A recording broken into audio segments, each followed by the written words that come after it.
Es que el caso anterior se va a tomar el paciente en estación y con respiración forzada, a diferencia del anterior posterior, que el paciente se va a tomar de cuello supino o sentado en la cama. Normalmente este segundo es más utilizado en pacientes que están graves a nivel lactantes.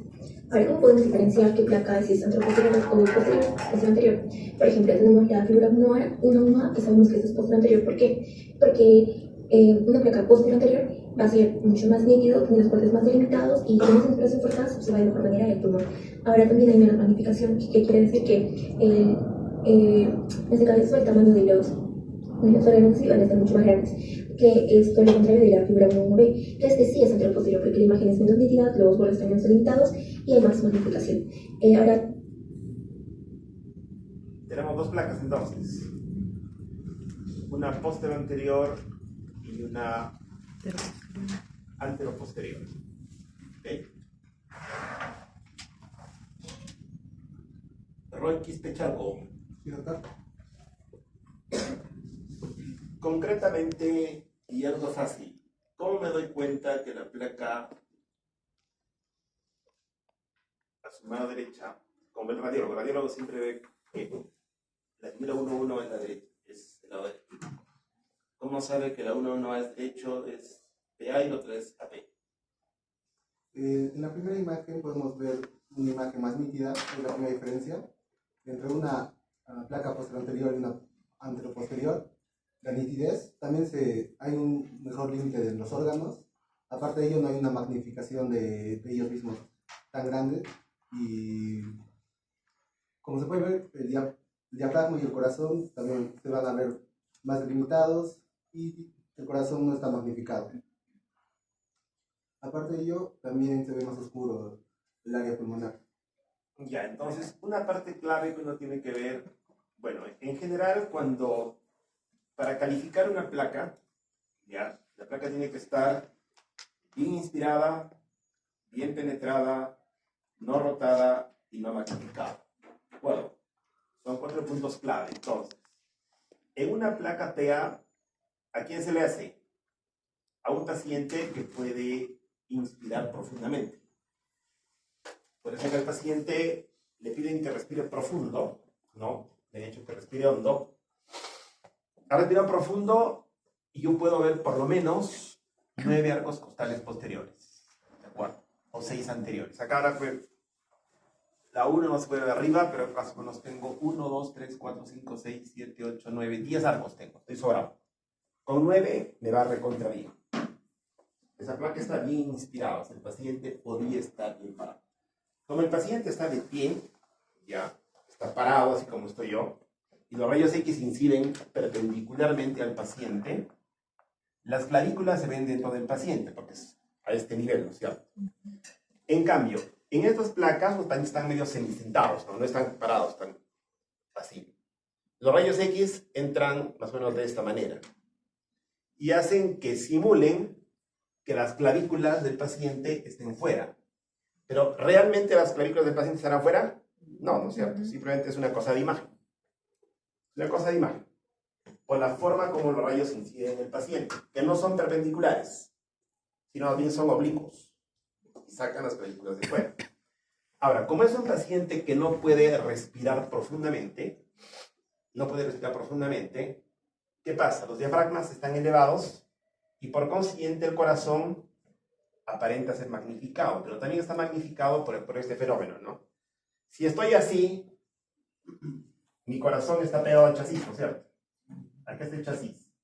Si mi corazón está pegado al chasis, entonces la imagen es mal. O sea, el tamaño es casi idéntico. Es lo mismo que pasa con mi sombra, ¿no? Cuanto yo más lejos estoy de la pared, mi sombra se va agrandando. Y cuando me voy acercando, mi sombra se va poniendo del mismo tamaño. Bueno, entonces, en este caso, el corazón, mi pecho está adelante, el chasis está lejos. Porque así mi corazón aparenta ser grande, por dos motivos. ¿Ya? Entonces, por eso los radiólogos jamás vamos a decir cardiomegalia en un paciente que esté en anteroposterior, ¿no? Jamás. Jamás.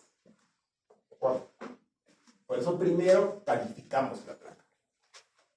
O sea, antes de juzgar la placa, yo decir, otras cosas, pero tengo que saber si es AP o PA. Ani Ramos Ubaldi. Una placa anteroposterior y poco inspirada, ¿con qué me puede confundir? Anteroposterior y poco inspirada. 1, cardiomegalia, que no existe, no es. 1, 2. Puede ser por lo de la insuficiencia cardíaca, también puede ser una leve neumonía, también puede ser. Correcto. Esta zona de acá. Esta zona está blanca. Todo está blanco. Todo está blanco. ¿Ya? Esto no está blanco. Está oscuro como tiene que ser. Entonces, si yo viera esta placa y me ponen a mí solo este pedacito como radiólogo, yo voy a ver que esto ha perdido transparencia. En general, los pulmones tienen una densidad y una transparencia característica. ¿Qué contienen los pulmones? Aire en los alvéolos y algo más compacto en el intersticio, ¿no? Entonces, estas cosas no pueden suponer cosas falsas, que en radiología le llamamos pitfalls. Pitfalls, trampas. Trampas. ¿De acuerdo? Bien, entonces esas son las claves para darse cuenta de qué estamos hablando. ¿De acuerdo? Romaní Ríos Diana. ¿Qué es esto?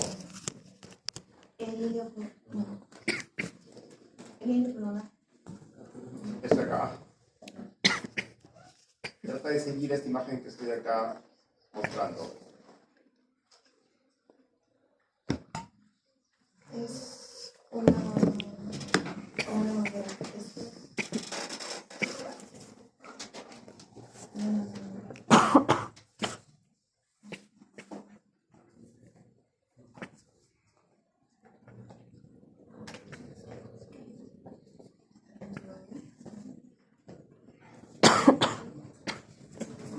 ¿Qué veo? ¿Qué pienso? ¿Qué me pregunto? ¿Qué me pregunto? ¿Qué veo? ¿Qué pienso? ¿De acuerdo? Y la técnica de lo que siempre digo a mis alumnos, de la nebulización. ¿Cuánto tiene que demorar uno cuando se nebuliza? Tienes que tomar tu salbutamol, esperar ahí, se acabe el aire y acaba hablando. Se acabe el aire y hablas. ¿De acuerdo? No hables rápido. Si no, metes la pata. ¿De acuerdo? Está muy bien, es una manguera. ¿No es cierto? Es una manguera. Entonces, cuando uno ve algo, le empieza a hacer seguimiento, ¿no? Cuando te preguntan algo, tú tienes que seguirlo en radiología. En radiología puedes seguirlo. Pero esta manguera, y continúa la manguera, y la manguera sigue y sigue y sigue por acá. ¿No es cierto? Y se va, no sé hasta dónde, pero ha pasado los límites de la placa. ¿Ok? Zaire Sotomayor. ¿Está? Esa manguera estará dentro del paciente, fuera del paciente, no se puede saber.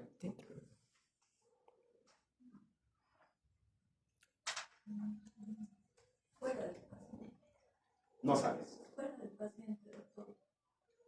Porque cuando es una radiografía anteroposterior se hace en pacientes que están acostados, ¿no? Usualmente es que pueden estar intubados. Has hecho un fiscal en su medicina. En medicina la cosa es contundente. En una sola incidencia, o sea, si tú me tomas una placa AP, los botones de mi camisa, ¿dónde van a aparecer? Van a aparecer acá. ¿No es cierto? Pero tú no puedes asegurar estar dentro o fuera. La única manera de asegurar que está dentro o fuera, tienes que pedir dos incidencias. O sea, una PA y una lateral. Recuerda que esto es una realidad, es 2D y una realidad 3D. Tú no sabes si esa manguera está dentro o fuera del paciente. Claro, tú sabes por lógica que eso debe estar fuera, ¿no? Yo también pienso que está fuera, pero radiológicamente no lo puedo asegurar. Y si me lo preguntasen como radiólogo experto, tampoco diría que no lo puedo asegurar. ¿De acuerdo? A ver, ¿Qué se te ocurriría a ti que puede estar dentro? Yo tengo una posibilidad que eso puede estar dentro. Algo real. ¿Qué podría estar dentro?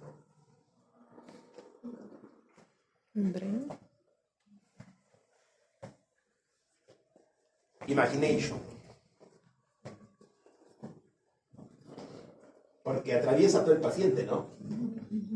Y se baja desde arriba y acá, mira, se continúa acá.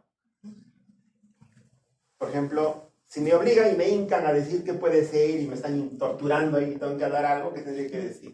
Que podría ser un catéter de derivación ventrículo peritoneal, que atraviesa todo. Pero no necesariamente. Simplemente es una manguera más que está encima del paciente. Eso no puedo asegurar. ¿De acuerdo? ¿Ya? Estoy vertiendo varios conceptos. ¿Ah? Varios conceptos. Muy bien. Vamos a seguir analizando. Tengo que ver la hora también. Yo acabo exactamente 10 para las... o 15 para las 3, ¿no?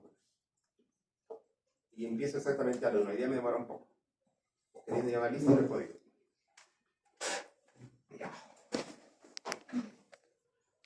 Algo que necesito saber es que la predicción masculina es el tema que vendría a ser posterior. Y la otra predicción vendría a ser la predicción lateral, que lo vamos a explicar en las imágenes.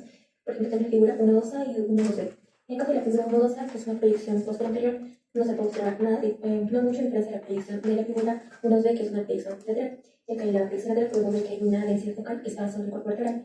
A diferencia de la posterior anterior, no se observa. En la figura 1-3A se observa a un paciente que está en posición 1-2B. En el caso de la figura 1-2A, que es una predicción posterior anterior. ¿Cuál es your name? ¿Qué estás poniendo? ¿Cuál es tu nombre? ¿Cuál es your name? Angie. Angie. Muy bien. Entonces, como se puede ver acá, para poder ver algo en una placa en tórax, si solo tienes una placa PA, vas a ver solamente el 60% del tórax. Pero lo que está detrás del corazón, como está tapado, no lo puedes ver. ¿Y cómo lo tienes que ver? En una placa lateral. ¿De acuerdo?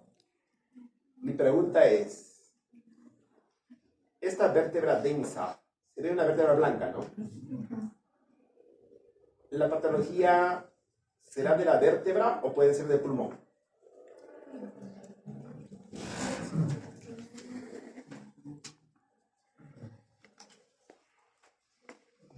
Pensad 20 segundos, luego me respondes. 20, 30 segundos.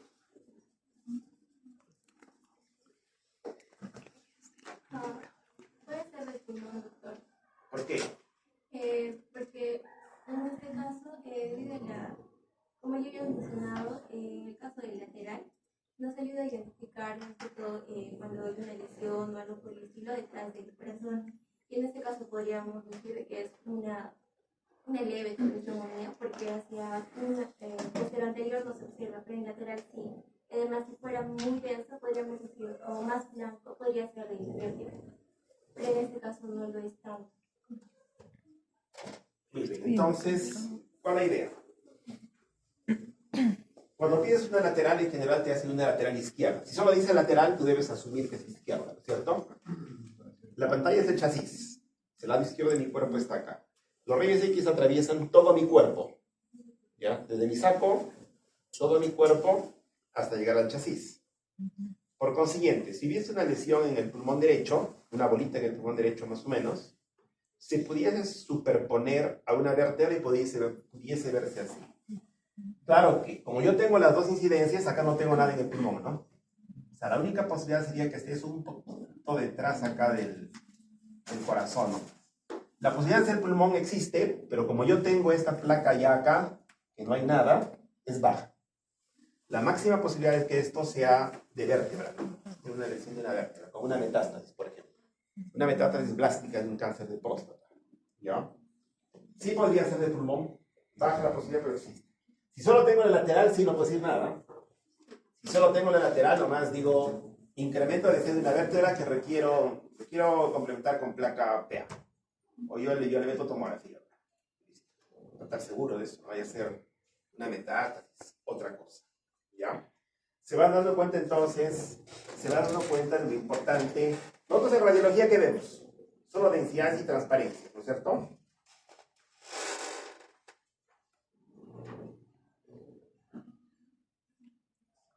Tu nombre me ha dicho que es Ani, ¿no? Sí, doctor. Ani Olenka Ramos Valde. Sí, doctor. ¿Esta densidad cómo se llama?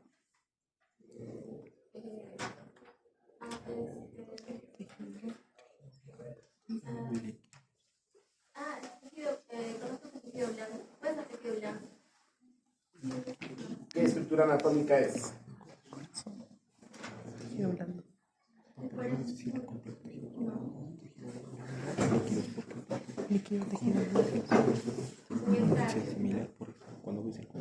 ¿Qué es eso? Miocardio no es mala. Corazón.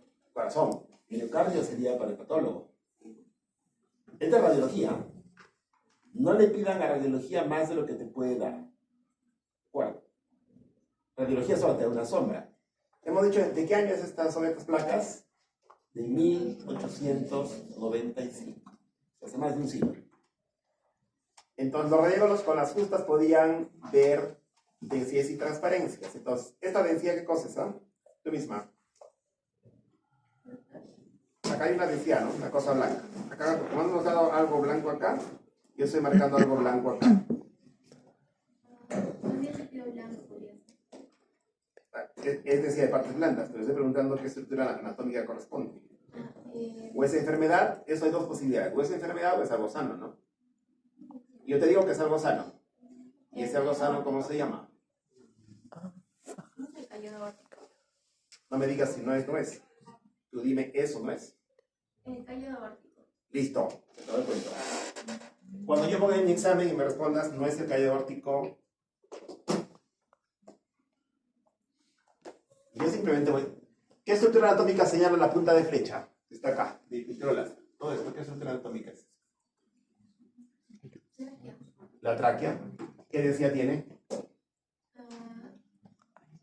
Esta es de tejido no. Solo son 5 densidades, nada más. ¿Quién está cansado? Todo cansado se me va. Por si acaso, yo soy renegón, ¿ah?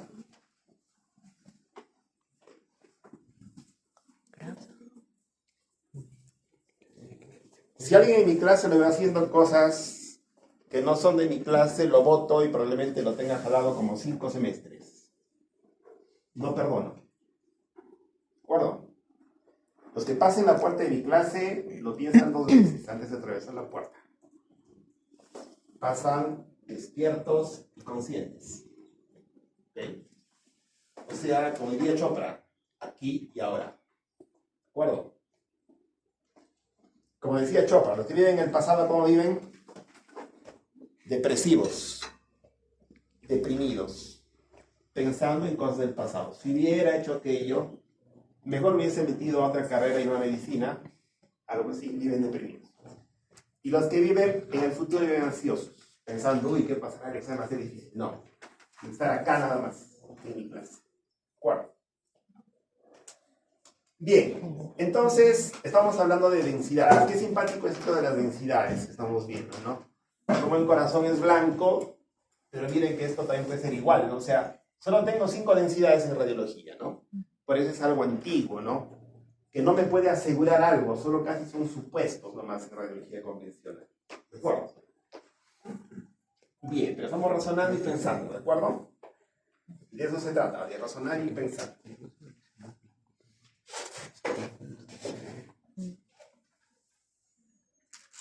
No se puede observar nada no se encuentra la proyección de la figura, uno ve que es una proyección lateral. Y acá en la proyección lateral podemos ver que hay una densidad focal que está sobre el cuerpo lateral. Al parecer la postura anterior no se observa. En la figura 1 se observa a un paciente que está en posición oblicuo anterior derecha, su lado derecho está contra el chasis. Ahora, en la figura 1 podemos observar que estamos en la misma posición, que es una proyección oblicuo anterior derecha. Desde este punto de vista, en esta figura se puede observar que el pecho derecho anterior se mueve medialmente, ¿no? Hacia la línea media. Entonces, esto hace que las costillas posteriores izquierdas es como si se abrieran, y de modo que nos permite observar la apertura de las costillas de la 4 a la 9, que nos permite identificarlo mucho más fácil. Este tipo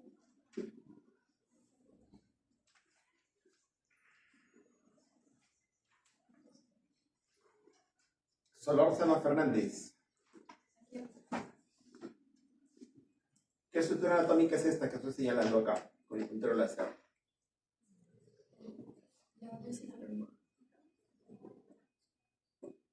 Nebulízate 20 segundos y me respondes. Está subiendo el puntero ya, creo que no se me cae. Ahí está.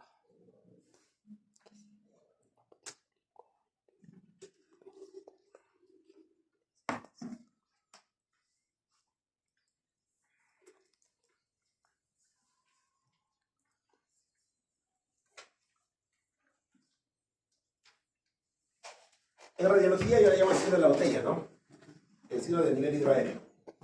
¿Es igual que esto o no? Miren esta botella. ¿Tiene un nivel o no? Miren acá, es igualito. Recuerden que estas placas están tomadas así, ¿no es cierto? ¿Qué de mi cuerpo podría ser como esto? Estoy medio ubicado así.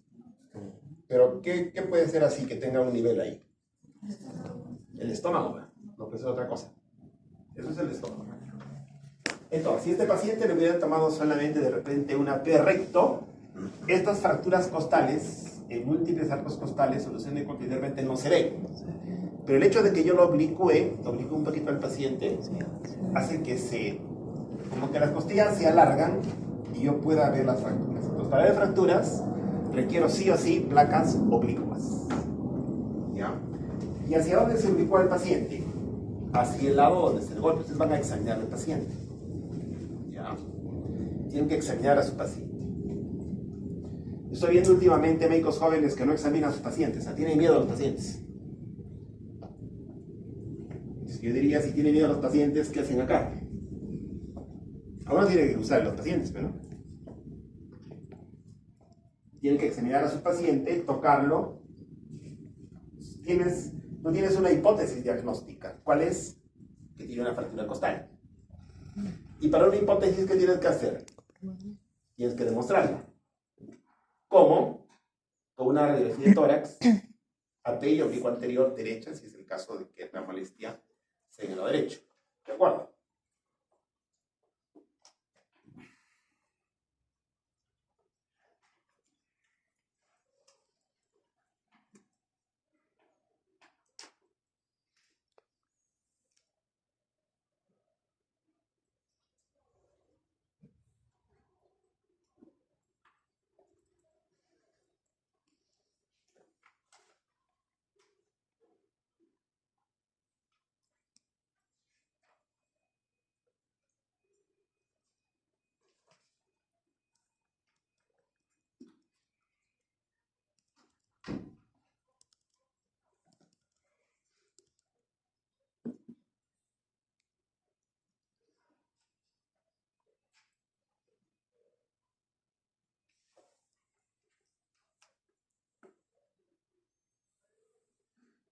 Bien, queda claro entonces, queda claro cómo se pide para una fractura de costillas, ¿de acuerdo?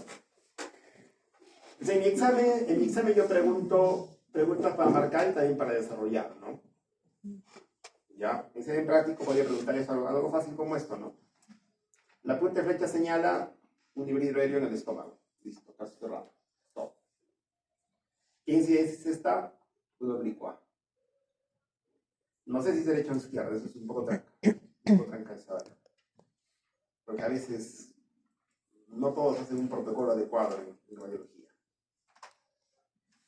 Bien, vamos a seguir viendo nuestro video. De vistas, proyecciones, construir que eliminar lo que son estructuras superpuestas tipo de proyección que podemos utilizar y dejarnos guiar por una cavidad polideurética abiertura, ya que es decir, la cavidad.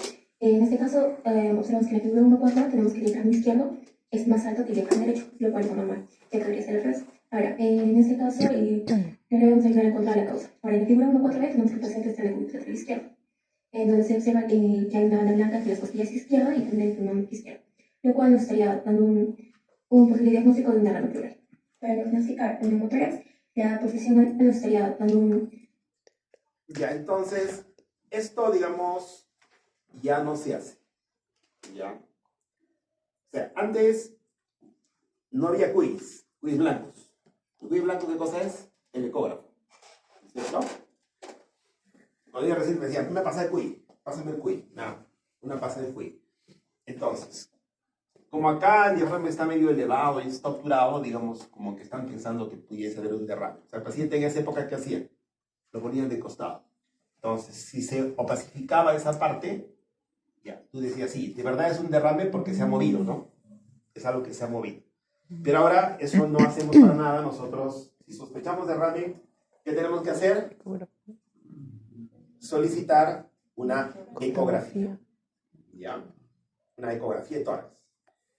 Entonces, examen a solicitar, ecografía de tórax, descartar derrame pleural. Y yo te voy a decir cuánto volumen hay del derrame pleural. Y si el derrame es loculado, es un derrame libre. ¿De acuerdo? Es lo que yo te voy a responder. Entonces, esta placa, ya nos olvidamos, esta incidencia no se hace. Un posible diagnóstico de un derrame pleural. Para diagnosticar un neumotórax, la posición adecuada es una bipedestación.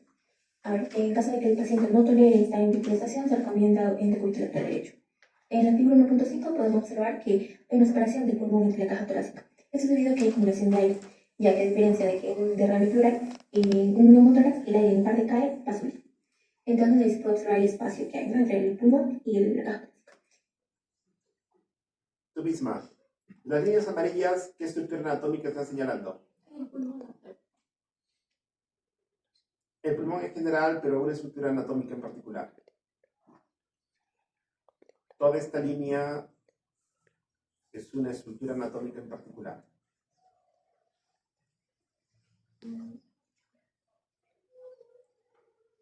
Pleura visceral. La pleura visceral. Sí, en general, para un neumotórax debe estar parado, y si no se puede parar, para neumotórax sí, tendríamos que oblicuar al paciente en decúbito lateral derecho o izquierdo, según el caso, para que el aire ascienda a la parte superior. ¿De acuerdo? Eso sería en un sitio que no hay tomografía. En un sitio dudoso que hay tomografía, mejor entramos con tomografía. Pero en general, sí se puede hacer esta incidencia y ayudaría. ¿Ya? En la figura 1.6 de otro paciente que está en decúbito lateral se puede observar que hay aire entre las costillas y el pulmón izquierdo. Ahora vamos a ver la radiografía posteranterior en inspiración y en expiración.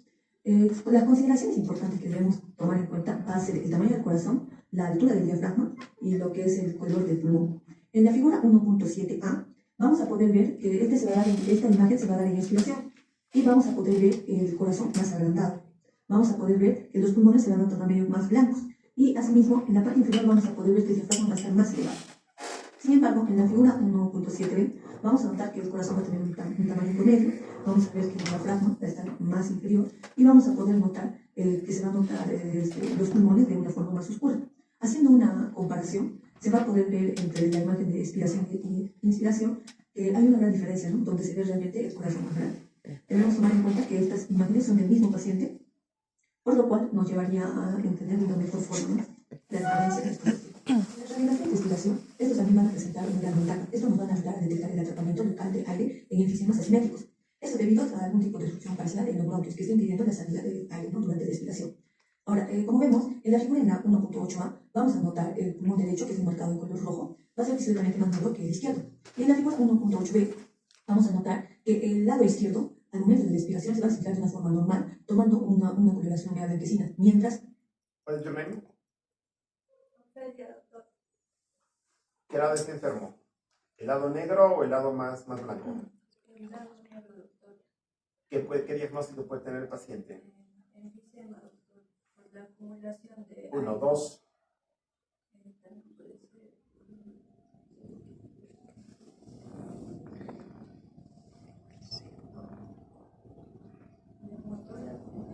Motoras, atención. O sea, esa ojo es en la expiración, el pulmón queda negro. Entonces, pon internet, pon OpenEvidence, pon ChatGPT, pon lo que sea, o Google, y lo que sea, y respóndeme a tu libro de Ferso, o cualquier libro, y respóndeme qué puede ser el diagnóstico de este paciente. En expiración, se lo han hecho inspirar, le han dicho que bote el aire, le han tomado una placa y un pulmón ha quedado negro y el otro ha quedado de color normal, con la trama adecuada. Es correcto, el enfermo es el negro, pero ¿qué puede tener el paciente?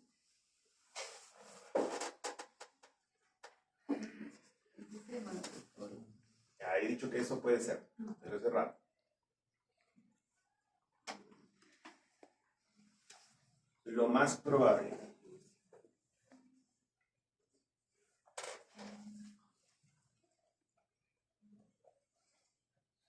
El enfisema, nunca he visto enfisema en un solo pulmón, ¿ah?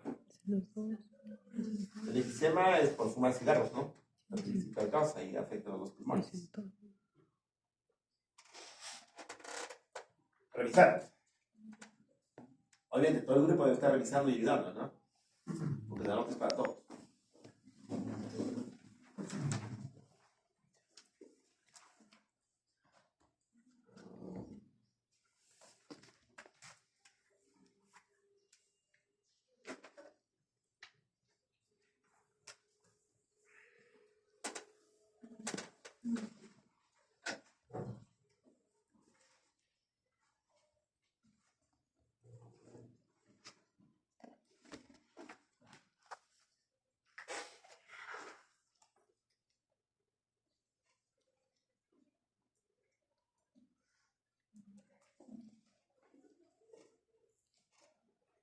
Todo el mundo revisa eso. Voy a preguntar en el examen. Ya tienen una fija, ya tienen un punto fijo. Respuesta. Un cuerpo extraño, doctor. Perfecto, un cuerpo extraño. Para radiólogo es famoso, ¿no? Es una placa famosa para radiólogo. O sea, ¿qué pasa?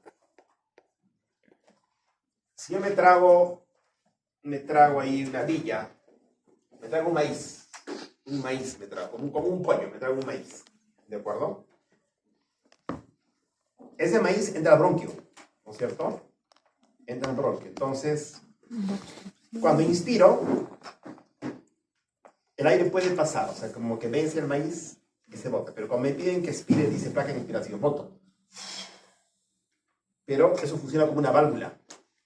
Entonces, cuando boto aire, el pulmón donde está el bronquio, donde está el tapón que es el maíz, no permite que salga el aire.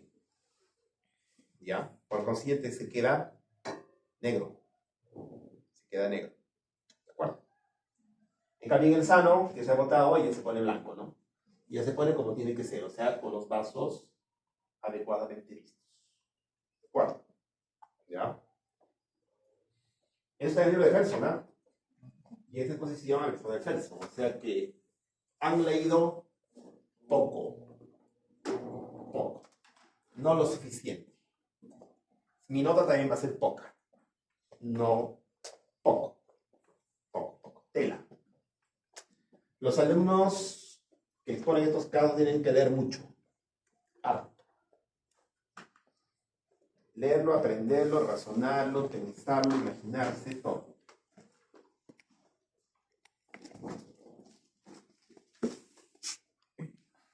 Y luego preguntarme cosas, cualquier cosa. ¿Ya? Recuerden que yo soy especialista en esto, entonces cualquier cosa que se nos ocurra que vean en la placa amiga rara, me pregunto. Cualquier cosa, ¿no? ¿Qué es este punto? Esta bolita blanca. Yo tendré que decir algo, ¿no? Tengo dos posibilidades, como les decía otro día, ¿no? Decir la verdad o mentir. Como ustedes no saben casi nada, entonces las dos respuestas valen. Si saben un poco más, ¿qué me dirían? Falso, doctor. Eso espero. Un día que digan, eso es falso. Ojo, es falso. Ya. Por ahora todavía no, estamos como introduciendo, están todavía como que despertando al mundo de la radiología. ¿Ya? El mundo de la radiología es más o menos como la amanecida, ¿no? Está medio oscuro y medio claro todavía. Poco a poco, a medida que pasen las clases, las cosas se van a aclarar. ¿De acuerdo? Y cada día la cosa se ve más clara. ¿Ok? Hay que tener bastante conceptos teóricos y, obviamente, más que ver, hay que observar la imagen. Muy bien. El dedo derecho, que está marcado con naranja, va a tomar todavía, va a permanecer con una tonalidad oscura. Esto debido al atrapamiento de aire que está presentando. Ahora debemos recordar de que si escuchamos alguna sibilancia unilateral, se debe pedir una radiografía en respiración para buscar el atrapamiento. Ahora vamos a ver las posiciones radiográficas. En la figura 1.9 vamos a tener distintos tipos de posiciones. Entre ellas vamos a ver la posición posterior-anterior, que sería la A, la posición, la B sería la posición lateral. La C sería la oblicua anteroderecha, en lo que es la E sería una posición anteroposterior, la C es una posición en supino y en la F sería una posición de cúbito lateral. Es importante también ver las técnicas de fluoroscopía. Estas técnicas de fluoroscopía van a ser utilizadas para ver, digamos, los órganos en movimiento. Estos se van a tener que proyectar o se proyectan hacia una pantalla. Algunas cuestiones técnicas tenemos que saber de cómo funcionan o cómo pasan los rayos por nuestro cuerpo. Bueno, para poder saber, vamos a utilizar para ver, digamos, los órganos en movimiento. Estos se van. ¿Qué le han hecho tomar a este paciente? ¿Qué estructura anatómica es esta? Pues lo está exponiendo. ¿Qué le han hecho tomar al paciente? Varios. Varios. Varios. ¿Ya? ¿Qué incidencia es esta? ¿De una que está exponiendo?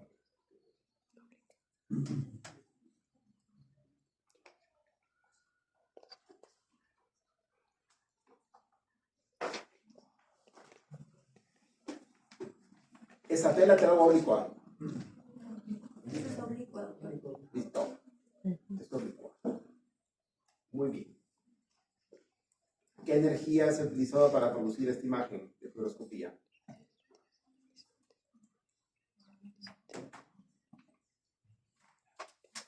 Energías son ultrasonido, magnetismo o radiación ionizante. Radiación ionizante. Y en dosis mucho mayores a las que se hace para una placa simple, ¿no es cierto? En cantidades mucho mayores que para una placa simple. ¿Ok? Muy bien. ¿Hasta por ahí preguntas? ¿Todo clarín? Ya, todo clarín entonces. Todo clarín. Hasta ahí tenemos claramente, tenemos las incidencias, tenemos un poco la importancia de lo que nos han comentado sobre la placa ATIPA, que nos magnifica el corazón, nos eleva los diafragmas y nos puede dar falsas imágenes de cosas que no existen y que parecen pero no son. La figura 2.1a, vamos a ver los planos axiales y planos coronarios. La figura de 2.1 a su derecha, donde vamos a ver la relación entre dichos planos, en donde las imágenes axiales son visualizadas como si nosotros estuviéramos viéndolas desde abajo. La izquierda del paciente se encuentra a su derecha. En la siguiente imagen, la tomografía computarizada ofrece las imágenes tomográficas más útiles, principalmente lo que es el tórax. El paciente está situado en supino sobre una mesa móvil que se desplaza en el interior de un túnel cilíndrico. En la pared del túnel cilíndrico hay un tubo de rayos X que gira en torno al paciente, como observamos en la figura 2. Ese haz de rayos X impacta sobre los múltiples detectores que son de pequeño tamaño situados en la parte opuesta de dicho tubo, en donde la radiación se va a detectar, la radiación se va a cuantificar y posteriormente se va a transformar en una imagen digital. Hablando acerca de la tomografía computarizada, como una definición, tenemos de que es un tipo de radiografía por imagen que combina una serie de radiografías para crear imágenes transversales y detalladas de las estructuras internas del cuerpo humano. En la primera figura de la 2.3a es una imagen axial reconstruida para comprobar detalles de lo que es el pulmón. En la figura que está suportada por la 2.4 muestra un detalle de mediastino del mismo paciente. Para lograr esto se realizó una sola toma de tomografía computarizada. Ahora, la tomografía computarizada presenta una mejor discriminación del contraste que lo que es la radiografía convencional y se ve más fácilmente lo que es en los músculos, líquidos en la sangre, la bilis y la grasa. La densidad de la tomografía computarizada se expresa en las unidades Hounsfield. El escáner se calibra de tal forma de que el agua o cualquier contenido líquido sea 0 unidades Hounsfield. Como ejemplo tenemos lo que es el pulmón, que puede ser menos 800 unidades Hounsfield, la grasa que es puede ser menos 120, el músculo más 40 unidades Hounsfield, y el hueso que es más radiolúcido más de 350 unidades Hounsfield, ¿no? Como también observamos en la imagen. Ahora, en la imagen que está sobre abajo, la 2.6, es una tomografía axial que resalta los tejidos blandos en la estructura del mediastino, que se le llama la ventana mediastínica, en donde en aire se le administra contraste intravenoso y durante la exploración se observa un cambio de densidad en lo que es en el callado de la aorta, donde está encerrado un círculo, y también lo que es en la vena cava superior. Continuando con la radiología torácica, las imágenes axiales se visualizan como si estuviésemos mirando al paciente desde abajo. La derecha del paciente queda a su izquierda, como la radiografía de tórax. En la primera figura que observamos es un pulmón izquierdo, donde va a ser normal. Las estructuras ramificadas que se van afilando hacia la periferia van a ser los vasos pulmonares, y las áreas radiotransparentes son el parénquima pulmonar, que su contenido es el aire. El pulmón derecho presenta un tumor, en donde va a absorber más radiación que los pulmones normales, por lo que ese tumor va a ser más radiovenoso. En la imagen de su costado es una visión tridimensional de la aorta. A esto se le denomina una broncoscopía virtual. La resonancia magnética vamos a ver que es una técnica de imagen que utilizaría lo que son campos magnéticos y ondas de radio. En las primeras dos imágenes vamos a ver que van a ser de masas mediastínicas, en las cuales vamos a ver que en el corte A nos encontramos con un corte axial, donde vamos a ver una masa paratraqueal, la cual se va a encontrar con una señal intermedia, por ende se encuentra de color gris. En cuanto a la imagen B, vamos a ver que nos encontramos con un corte coronal, donde nos va a indicar que la señal va a ser alta, por ende, esta va a ser de color blanco. Por otra parte, también nos vamos a encontrar con otras estructuras de color gris oscuro, como es el caso de la tráquea y los pulmones. Y en la última imagen ya nos estaríamos encontrando con lo que vendría a ser un ciclo abierto. La resonancia del ultrasonido es una técnica nos contará de acuerdo a utilizar lo que son las ondas sonoras de alta frecuencia para lo que es la creación de imágenes de estructuras internas del cuerpo. Vamos a ver que en el lado izquierdo de la pantalla nos encontramos con dos ecografías del espacio cerebral. En la imagen vamos a podernos encontrar con lo que vendría a ser el diafragma, está señalado por la flecha. Esto se va a encargar de lo que es la separación del hígado con lo que es el espacio cerebral. Algo importante que podemos observar en estas dos imágenes va a ser que nos vamos a encontrar con lo que es el trasudado, que este va a estar más radiolúcido, mientras que en el pie ruidoso se va a encontrar de una manera más radiofónica. En el lado derecho de la pantalla podemos encontrarnos con lo que es un ecocardiograma de lo que son las cámaras cardíacas, donde nos encontramos con lo que es la aurícula derecha y el ventrículo izquierdo, en lo que vendría a ser la figura A, mientras que en la figura B nos encontramos con lo que es el ventrículo derecho y la aurícula izquierda. Para hacer esto correctamente debemos observar dos figuras, tanto en un ángulo posterior anterior y otro lateral, usando así nuestra imagen de observar. Como es efectivamente la figura 3.2A y 3.2B se ve por posterior anterior y lateral, haciendo que estos puntos serían otros puntos como el A, que es el delante del colon, en el B el ángulo costurero, en la C lo que es el corazón, en la D lo que es la aorta descendente, en la E lo que se conoce como la tráquea, en la F la carisma, la G el ilion y la H el botón aórtico. En la radiografía lateral, que es la 3.2B, se observa notablemente el punto B, el punto C, el punto D, la E, la H, los cuales son efectivamente como en la radiografía de anterior. A diferencia de esta, que lateralmente se puede observar el punto G, que es la aorta ascendente, y en el punto K que podemos observar el diafragma derecho. Por lo que vamos a encontrar este patrón conocido como el patrón algodonoso consolidado pulmonar. Continuando, vemos el capítulo A. En la imagen de izquierda vemos lo que es una radiografía de planificación, la cual es una imagen de baja calidad y nos permite observar a qué nivel se está realizando el corte de la tomografía computarizada. En este caso se está realizando a nivel de la tomografía. Podemos observar estas cuatro tomografías. La primera y la última representan lo que es la ventana mediastínica. En el caso de la última tiene un contraste, que es un líquido que absorbe más la radiación, por lo cual los vasos sanguíneos se ven de mejor manera. También la ventana pulmonar y la ventana ósea.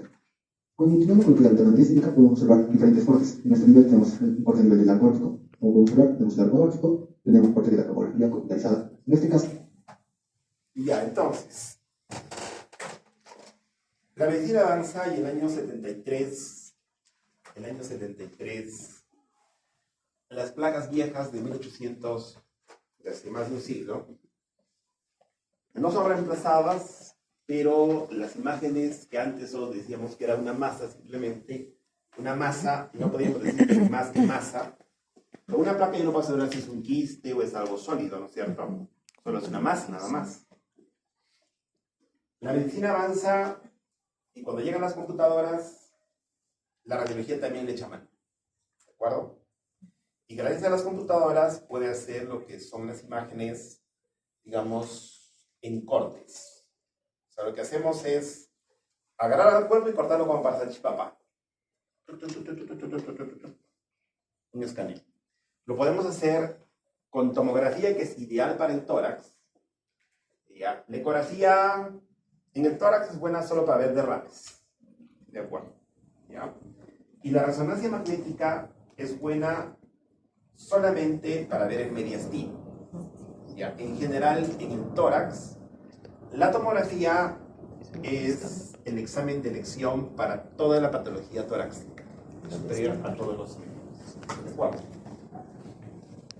¿Ya? ¿Y qué pueden pedir? ¿Qué pueden pedir? Uno, pueden pedir una tomografía de tórax sin contraste. En general, la tomografía de tórax sin contraste se utiliza para patología del intersticio, ¿ya? Del intersticio pulmonar. O para patología netamente pulmonar en general. Y la tomografía contrastada la pedimos en general siempre que tengamos que evaluar el mediastino. Y también para masas pulmonares. En general, todo lo que sea tumores, todo lo que sea masa, requiere contraste.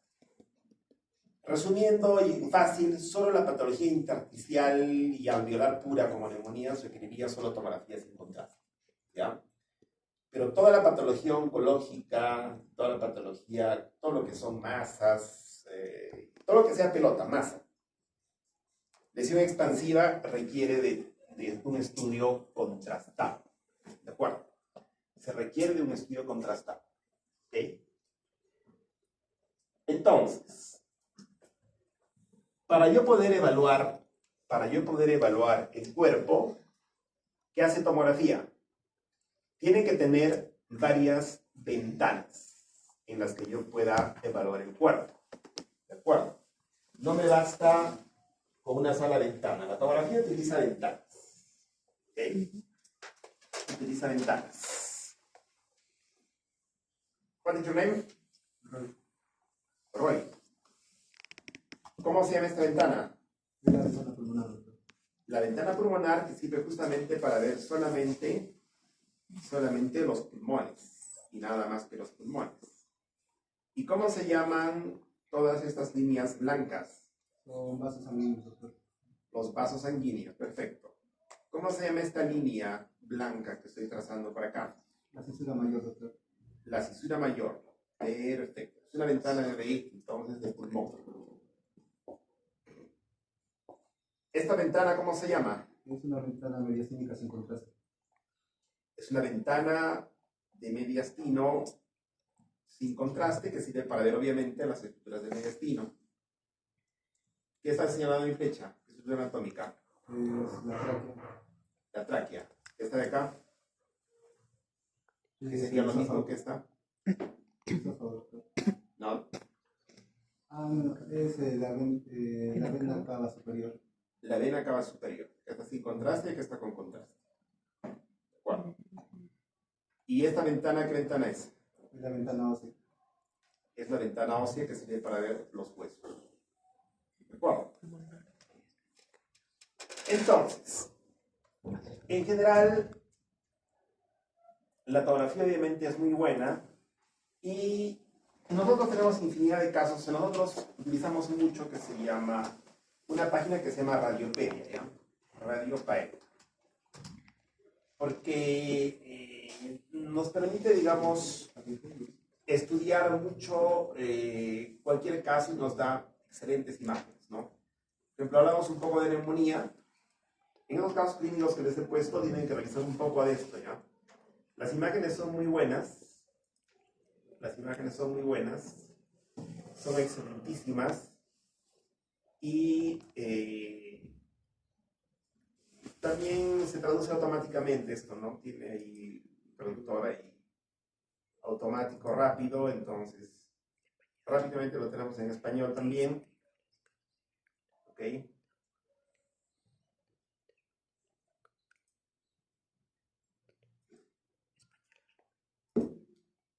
Ya, y digamos una imagen.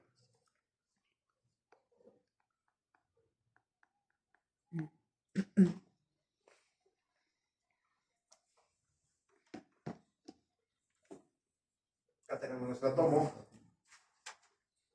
tomografía, porque esto no abre la velocidad que espero. Y uno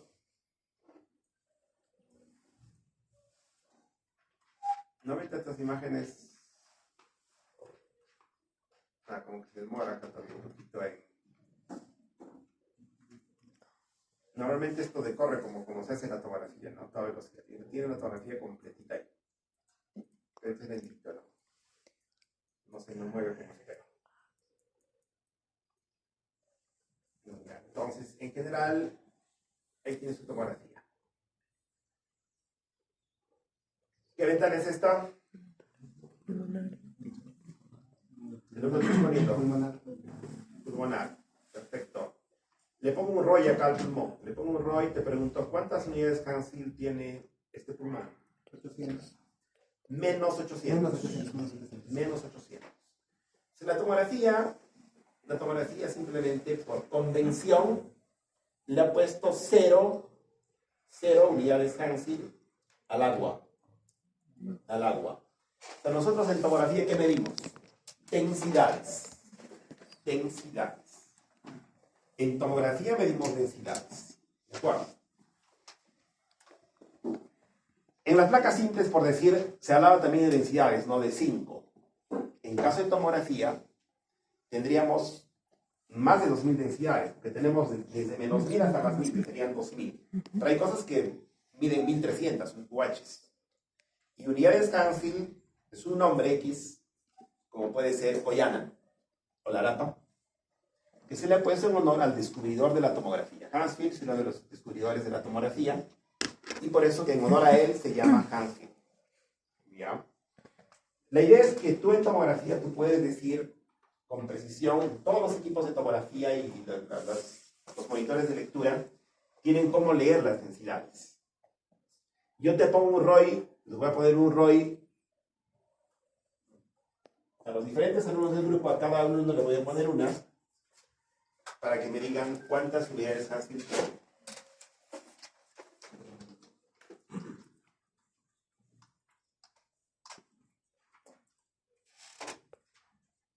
Simbona. Acá del Roy. ¿Cuántas unidades Haskell tiene esto? El hueso mil. Mucho, casera. Rebájame. 800. Según el libro, ¿ah? Más de 350. 350 según él. Pero no necesariamente hay que entender que el libro nos pone un número como referencia, ¿cierto? El hueso de Mike Tyson no creo que sea como el de un bebé, ¿cierto? Es diferente. O sea, depende de quién, ¿no? Pero un aprox. 350 mide la cortical del hueso más o menos. Aprox. ¿De acuerdo?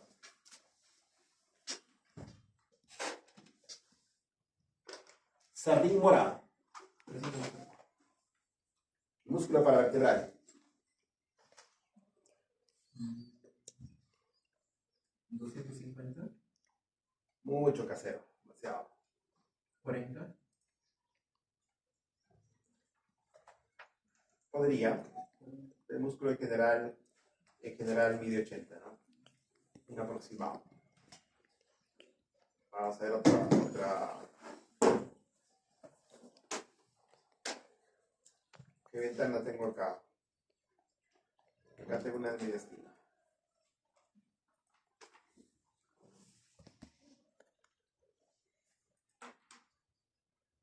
Acá mejor está.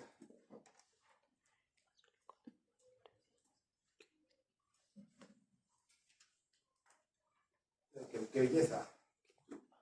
Ya entonces, acá hay otro concepto muy importante, muy importante. ¿Cómo se obtienen las tomografías? Hemos dicho. Las tomografías se obtienen como cortar a un paciente para salchipapa, ¿no es cierto? ¿Ya? Pero es cortada por unas hélices. Por unas hélices. ¿Qué agarran? Si hacen tomografía esta aula, ¿qué significa? Que se va a obtener absolutamente todo lo que esté en el aula. O sea, todo este cuadrado. ¿Un cuadrado cuántas caras tiene? Un cubo. 6. Entonces, nosotros vamos a obtener un cubo de información. ¿Ya? El tecnólogo agarra, te echa. Con los equipos nuevos, en unos 40 segundos, en 30 segundos tenemos un estudio de la cabeza a los pies. Todito. Un tórax nos dura 8 segundos, 9 segundos. Y obtenemos un volumen de información. ¿De acuerdo? Luego ese volumen, luego hay un postprocesamiento. Y así cuando tú tipeas una carta, y luego has tipeado y luego haces, no sé, letras góticas, torcitas y un montón de tonteras de tu computadora, igual, el tecnólogo decide, quiero presentar una imagen coronal, y me presenta esta coronal. Ya tiene su coronal. Yo solo con un botón, clic, tengo la ventana de mediastino. Ya, pero mi obtención fue axial. ¿De acuerdo? La obtención fue axial. Luego me está presentando diferentes imágenes. Acá tengo una ventana de mediastino. ¿De acuerdo?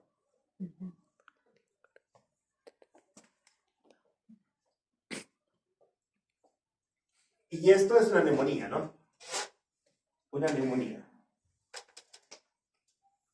Una neumonía. ¿De acuerdo? Si yo sé que el músculo tiene 80 y el agua es 0, una neumonía Sayuca Blanco, ¿cuántas unidades Hansen tendrá? En esta parte, ¿no? Esta parte negra sería aire, ¿no? Sería menos 800. Esta parte de acá.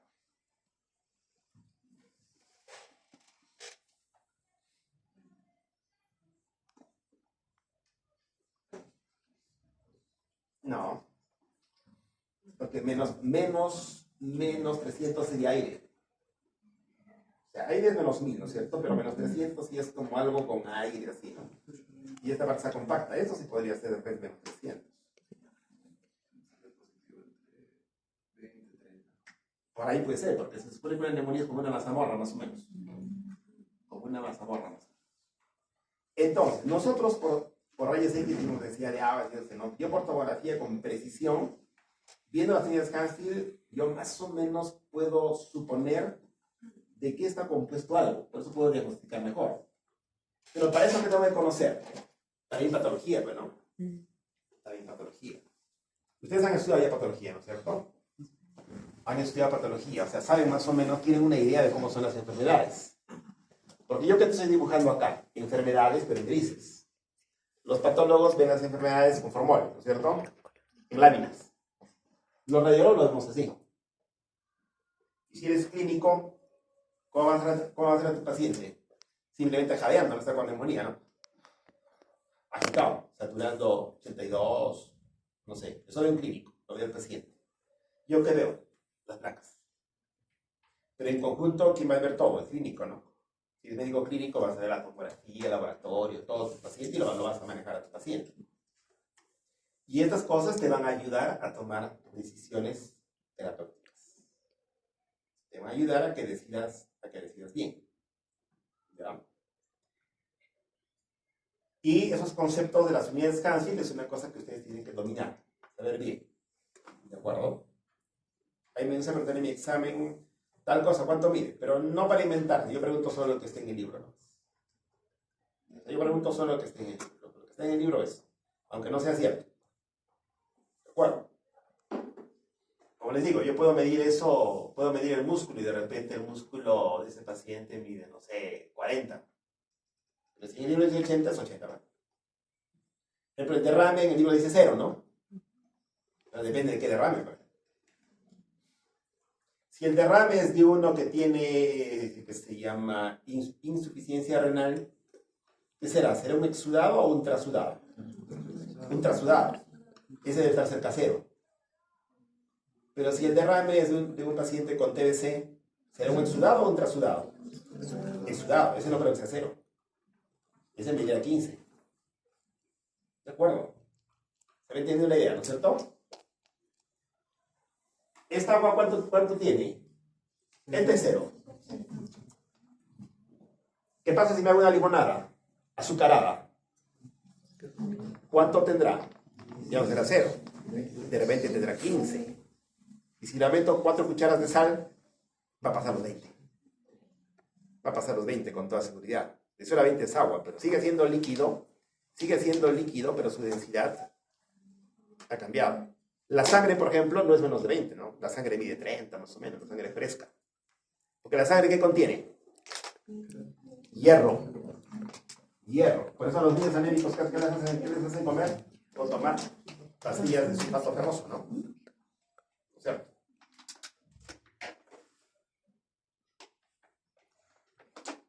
en medicina hay que dar mucho sentido común, ¿ah? Mucho sentido común. ¿Ya? En base a conceptos teóricos, luego aplicas el sentido común para descubrir diferentes diagnósticos, pero tienes que tener un sustento teórico bien sólido. Bien sólido. No hay día que no tengamos diagnósticos complejos, ¿ah? Todos los días tenemos diagnósticos complejos. Hoy día yo estoy informando tomografía en la mañana y tenía por ahí un par de casos difíciles. Hemos estudiado como media hora con los pacientes para poder resolver unos casos. A pesar de que yo tengo 25 años como radiólogo, igual hay casos muy complicados. Pero que con los conceptos previos de densidades, de patología, uno más o menos los va a ir respondiendo. A medida que vamos haciendo las clases, voy a ir enseñando un montón de cosas. De radiología y en general de medicina, ¿no? Porque me interesa que los alumnos aprendan a aprender. ¿De acuerdo? ¿Qué tienes que lograr en la carrera? Buenos hábitos. Y un buen hábito es tu estilo de aprendizaje. ¿Cómo es mi estilo para aprender? Tienes que llegar a dominar un arte. ¿Ya? Todo el que quiera ser exitoso tiene que dominar un arte. En este caso, ustedes el arte de aprender. Y cada uno tiene un estilo diferente, ¿no? No todos van a aprender igual.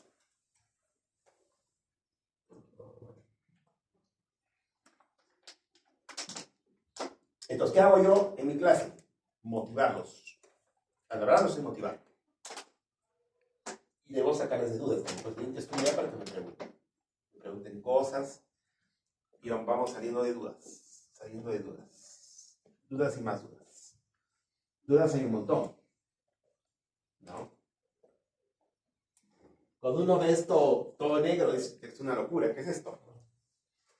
Pero luego la cosa se te hace fácil, ¿no? A medida que uno va viendo poco a poco más y más casos, la cosa se te hace fácil. ¿Sí? Entonces, este corte, ¿cómo se llama? Coronal. ¿No es cierto? Solo apretando un botón, tengo una imagen sagital. Si este fuera el pulmón izquierdo, ¿por qué se ve esto bonito? Por la cisura, ¿no? La cisura mayor. Si fuera derecho, igual, eso es la cisura mayor. ¿Cierto? La cisura mayor. En una ventana de mediastina.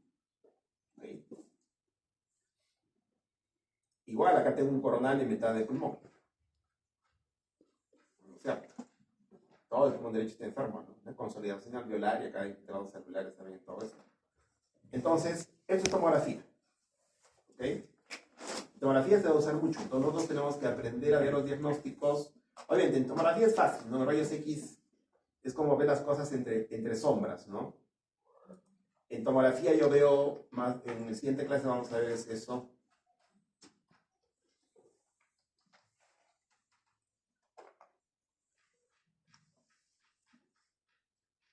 Esto, por ejemplo, se llama el signo del broncograma aéreo. ¿Ya? Signo del broncograma aéreo, que indica que esto es una consolidación alveolar, o sea, una neumonía, que vamos a ver en la siguiente clase. De repente, tomografía es muy fácil. Muy fácil.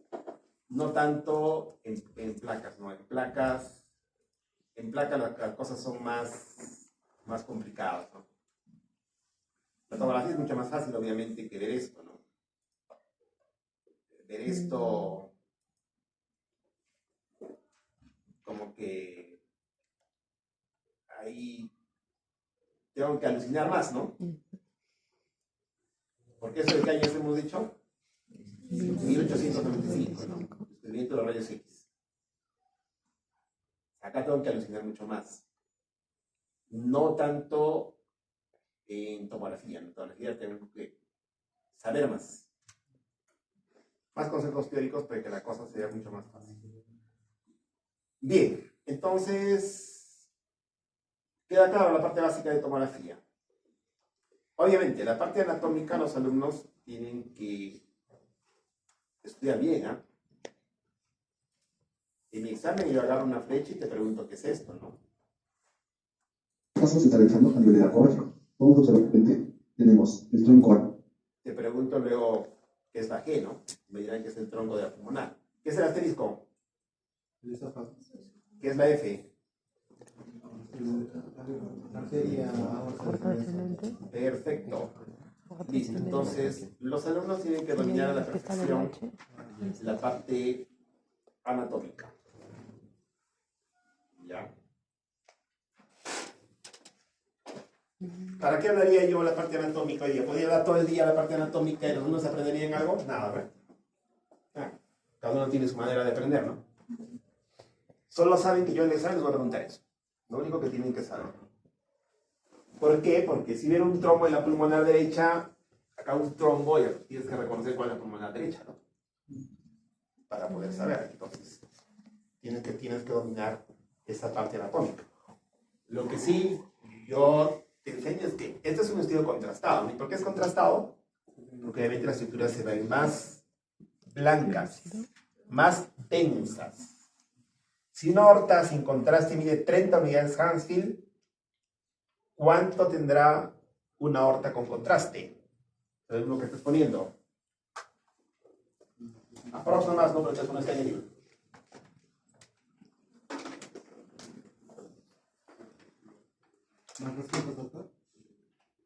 ¿Cuánto? Está por ahí, ¿ah? Las dos casi de chuntas, ¿ah? Más o menos. Más o menos. 200, 250. Recuerda de los tiempos, ¿no? Entonces, una cosa que los alumnos tienen que estudiar también, tienen que tener ahí en su mapa conceptual listo. El contraste entra por una vena. por la basílica o la cefálica. Luego hace un recorrido. Pasará por el tronco brachiocefálico, pasará por la vena cava superior, se va a meter al corazón derecho, corazón izquierdo, va a recorrer todo tu cuerpo. ¿Por dónde se excretan los contrastes? Los contrastes se excretan por vía renal. Y finalmente los vas a miccionar. Ese recorrido, ustedes lo tienen que saber. ¿De acuerdo? Como un barquito de papel, imagínense qué recorrido hace si me meten en la vena. Así que finalmente va a ser eliminado por orina. Recuerden que las drogas, los medicamentos se eliminan por vía hepática, por vía renal, por la piel, por diferentes vías. Pero el contraste endovenoso se elimina casi al 95% por vía renal. ¿Ya? Por eso, ¿qué requisito tienen que tener los pacientes para ponerles contraste? La creatinina tiene que estar dentro de valores normales. ¿Ya? Creatinina dentro de valores normales. Muy bien. Entonces están las ideas claras sobre la tomografía, y también está claro que la tomografía utiliza radiación ionizante. ¿De acuerdo? Y acá un tema importante. Vamos a ver qué hora es.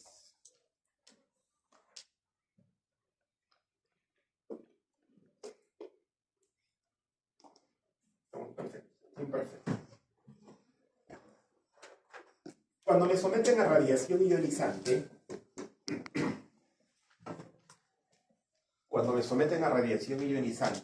sea en tomografía o rayos X, ¿ya? Entonces, hemos dicho que las tomos se pueden pedir sin contraste, con contraste, sin con contraste. Se pueden pedir también angiotomografía de tórax para poder ver la parte vascular, como estoy viendo luego. Cuando me someten a radiación ionizante, la radiación puede tener dos efectos en mi cuerpo, dos tipos de efectos. Unos se llaman estocásticos, ¿ya? Estocásticos, y dos se llaman determinísticos.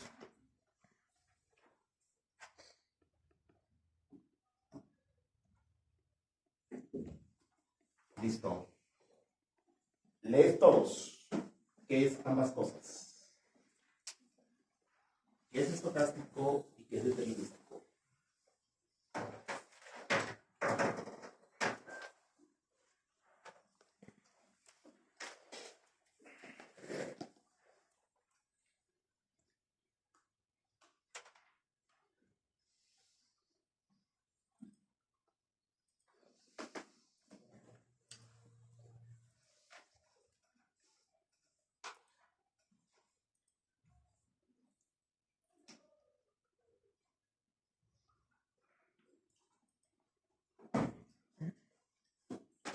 El estocástico es cuando no sabemos el punto límite, bueno, cuando la radiación ionizante puede hacer un daño, pero no sabemos en qué momento. Entonces, cuando es determinístico, es al revés, porque tenemos un límite ya visto desde cuando la radiación empieza a hacer el daño. Muy bien. Entonces, efecto estocástico es un efecto que no depende de la dosis. Es como la penicilina, ¿no? ¿Una gota de penicilina me puede matar o no? Sí, ¿no es cierto? Una gota. O sea, la anafilaxia en las drogas no depende de la dosis. Puede ser una gotita y estoy anafiláctico. Efecto estocástico depende más de la casualidad, no depende de la dosis. O sea, una mínima cantidad de radiación me produce daño. O sea, no depende de la dosis. ¿Ya? En cambio, el efecto determinístico depende de la dosis. Yo sé, por ejemplo, que para un cáncer de mama, en radioterapia, no en radiología, en radioterapia, tengo que utilizar, por ejemplo, digamos, 1000 rads para poder quemar un tumor de mama. Entonces, nosotros en radiología diagnóstica solo tenemos efectos estocásticos.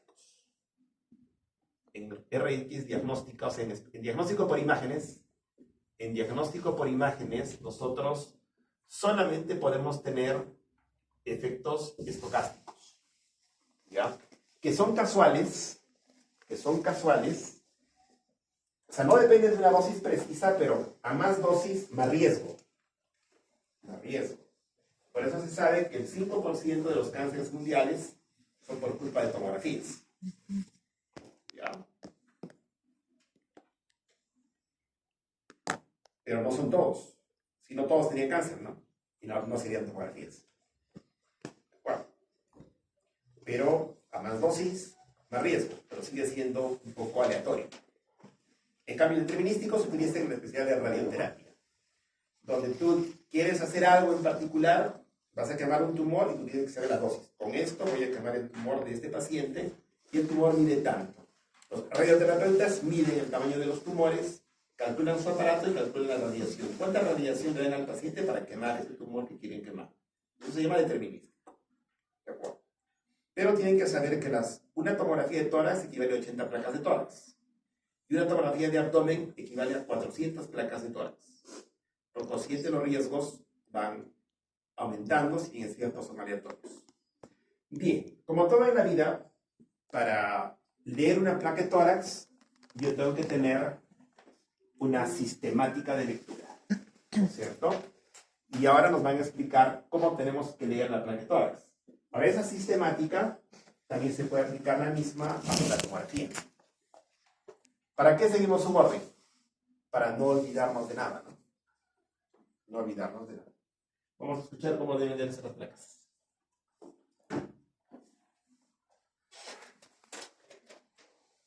Los segmentos de menos importancia son de mayor importancia. Para eso tenemos una mnemotecnia del cual es el pulmonar, A de abdomen, P de tejidos blandos y huesos, M de mediastino, P de pulmón unilateral y la siguiente P de pulmones bilaterales, son los pulmones.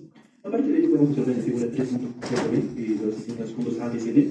El A empezamos por el segmento del abdomen, claramente lo que es la burbuja gástrica, en el punto B lo que es el ángulo esférico del colon, y en el punto C lo que es el hígado. Ahora, para el punto D, en el diafragma derecho, observamos que es más alto, denotando que esto es normal. Siguiendo con el punto 3.4b, esta figura, podemos observar las estructuras, partiendo ya de lo que vienen a ser los tejidos blandos y lo que son los huesos. Entonces, en el punto A encontramos la mano derecha, en el punto B el arco posterior de la costilla, en el punto C lo que es la escápula, en el punto B la clavícula, en el punto E el arco anterior de la costilla, en el punto E la burbuja gástrica y en el punto G lo que es el hígado. Empezamos siempre por los tejidos blandos y seguimos hasta los huesos desde una vista derecha hacia la vista izquierda.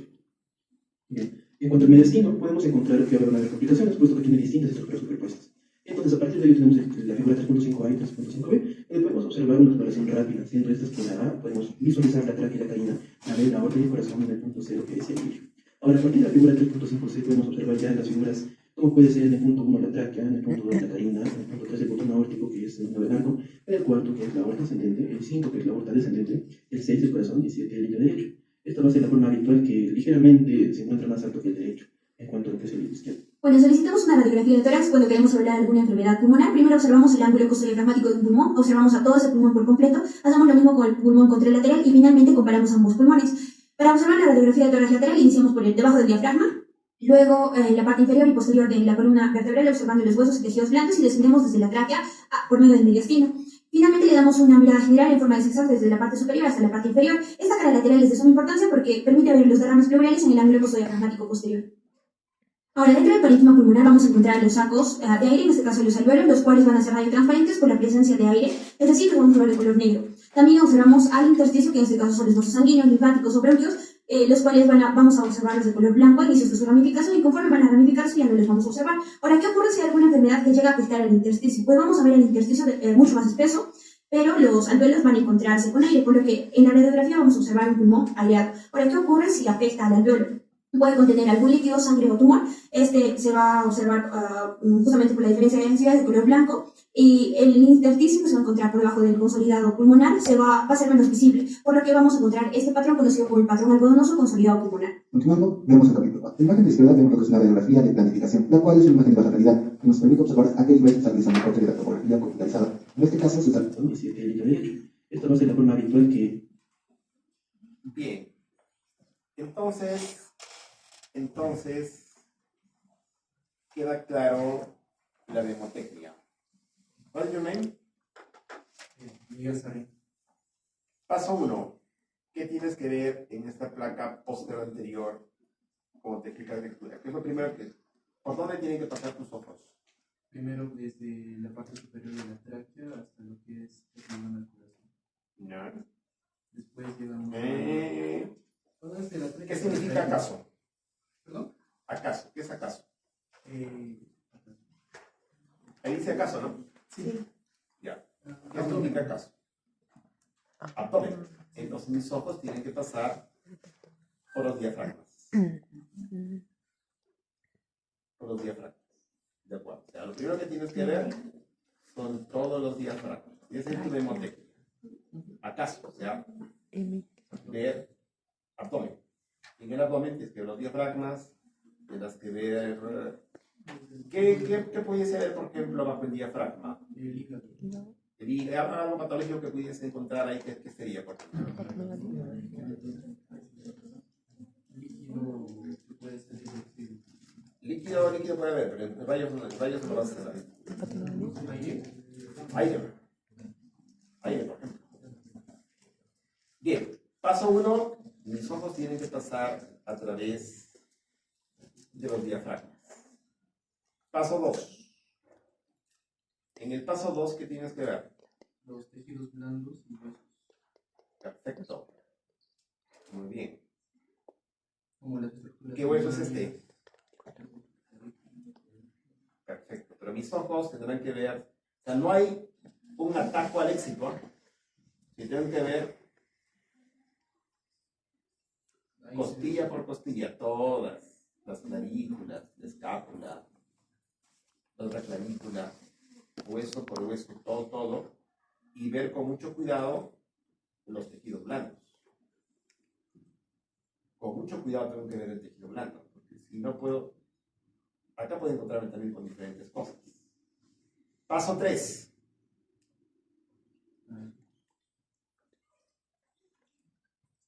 Mediastino. Perfecto. Empezando por la tráquea, obviamente. Por la tráquea. Hay que ver el ancho del mediastino, hay que ver los contornos del corazón, hay que ver el tamaño de los cilios pulmonares. ¿Ya?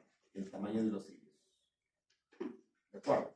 Los cilios, obviamente, pueden ser normales, patológicos, y tengo que acostumbrarme a ver este mediastino. Siguiente paso. Pulmón unilateral. Mis ojos tienen que ver desde arriba, ¿no? Con calma. Todo. Y delegado, ¿cuántos alumnos son en este grupo? Somos 42. O 43. 43.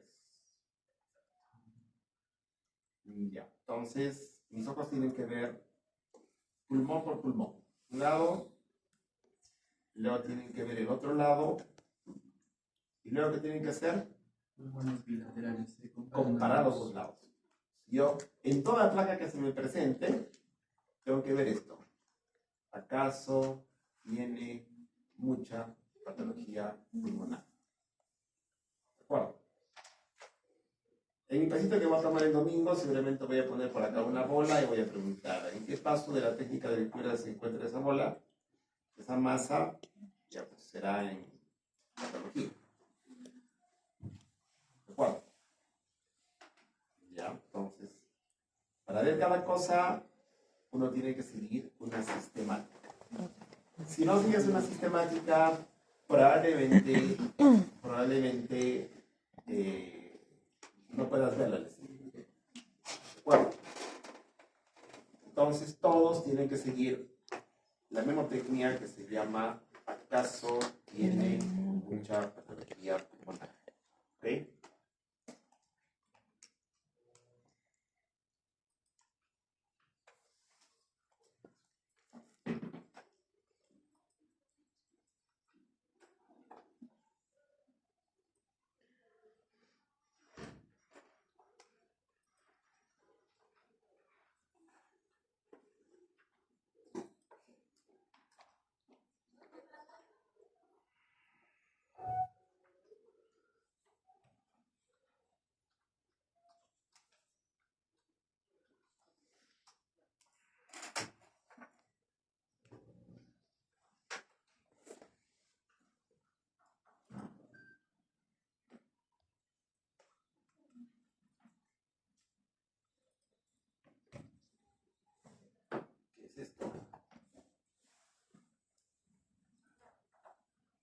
igual,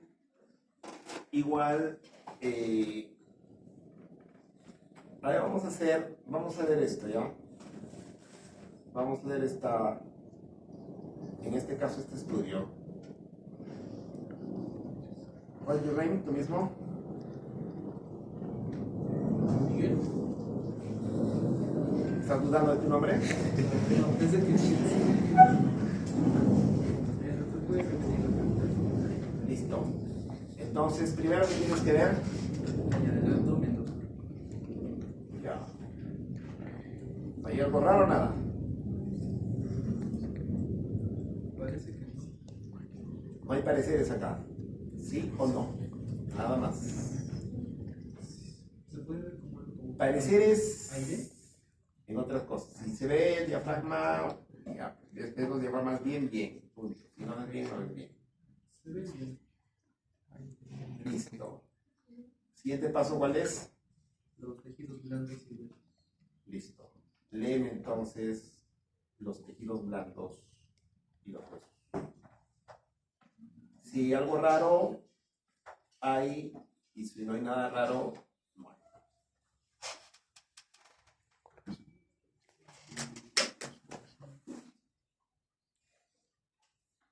Parece que no hay nada.